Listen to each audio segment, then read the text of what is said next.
guys, it's Amanda with Getting There Green, and Randy's behind the camera at the moment, and I'm inside my little greenhouse structure that was featured in a previous video.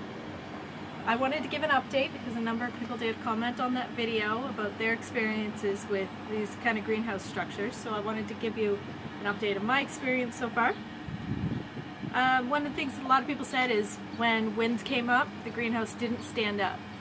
We've had a couple of storms with strong winds, and we get very strong winds in this area. Very sudden, severe storms, trees fall down, all that jazz. And we have not had any trouble whatsoever with the greenhouse. We don't have it tied up properly right now. Thank you, Randy.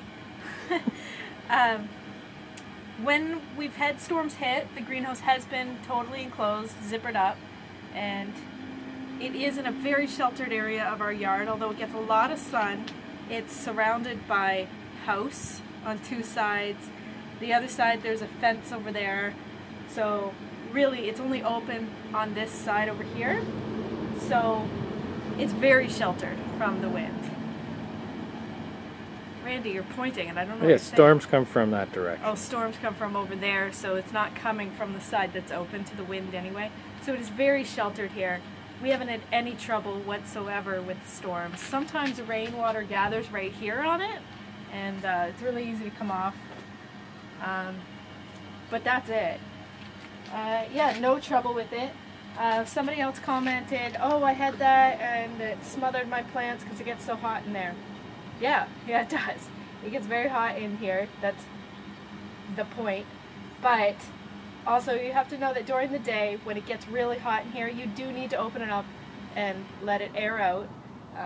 Your plants really can smother and wilt in the heat. So during the day, on warm days, we are opening it up. And then in the evening, we're closing it to, around the time the sun is passing by this area, we'll close it up so it keeps some of that heat in there in the evening. And it hasn't been very cold most nights. However, shortly after we put it up and started our seeds in here, we did have a few days of extreme cold for this time of year. Definitely frost nights. It was down below freezing, and I was very worried about my seedlings because some of them had already sprouted at that time. Namely, the zucchini had sprouted, and some of the marigolds. Gigi, what is it? What is it, girl? Timmy fell down the well. Okay, alright, Gigi. Okay, so I want to tell you what I did during those nights. Gigi, shh, shh, we're on camera, shh. Okay, the nights when it was really cold, come on in. First I turned a lamp on, and it's got one of those curly lights that doesn't get very hot, but it did help a little. Like, that would heat up a little bit. A regular light bulb, the old kind, would have done better, but I didn't have any of those. They don't like to sell those in Canada anymore.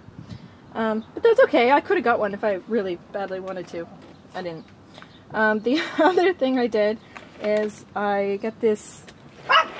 This is a seedling heat mat, and it really just brings the temperature up a few degrees. So I put that on under the marigolds, and the peppers.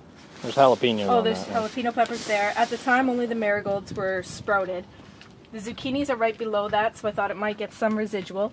And you know what? It did perfectly. I don't know if it was the mat alone, the light alone, the joint effort, but it did keep everything warm enough in here that not only did it not kill the seedlings, but other things sprouted during that time, during those cold days as well. So it worked. It worked well. As you can see, there's lots of things going. The zucchini's going really, really well. We've got some tomatoes going. The marigolds all sprouted. I've got some leeks. Yeah, those tomatoes. We have a few leeks here. And jalapenos are going. The marigolds are going really well. More tomatoes. And there's a couple up here. Balcony cherry tomatoes. Yeah, balcony charm. Over here, these are all watermelons and cantaloupes and things. These little pots dry out really quickly, so when I water them, we water and we let them soak a bit too. These squash haven't done a thing. I do have some seedlings that have done nothing. Perhaps the seeds were too old, they weren't viable. Let me see, what else is around here? Cherry tomatoes, rainbow blend, they're going. Over here we have spaghetti squash. Look at that. Something ate my spaghetti squash seedling. I helped that one. It was gonna die. Oh, the seed was stuck on it. To pick it off. Okay. And when I picked the seed off of it, because it wasn't coming off, all right. The rest came off. But it looks like the true leaves are starting to come out, so yeah, that'll be fine. So we've got spaghetti squash going, but the butternut squash has done, or buttercup squash has done nothing. Okay, I think I can see the seed in that one. Perhaps the seeds just weren't any good. Nope, it's coming. Oh, it is coming. We'll just help nature along. The paprika peppers have done nothing. And those were, the instructions said just to lay the seed on top of the soil. I'm thinking maybe we re-sow some seeds and then these peppers down here. They were a year old. Those have done nothing. Those were older seeds too, I think. Like a year or two. And we didn't keep them in the best conditions, the seeds, so they might just have not been fertile anymore. But everything's doing really well. Here, do you want to zoom in on the temperature here, Randy? So that's the temperature inside the greenhouse right now. Outside, it's more around here. In case they can't see it, why don't you tell it's 30 Celsius or like 88 Fahrenheit.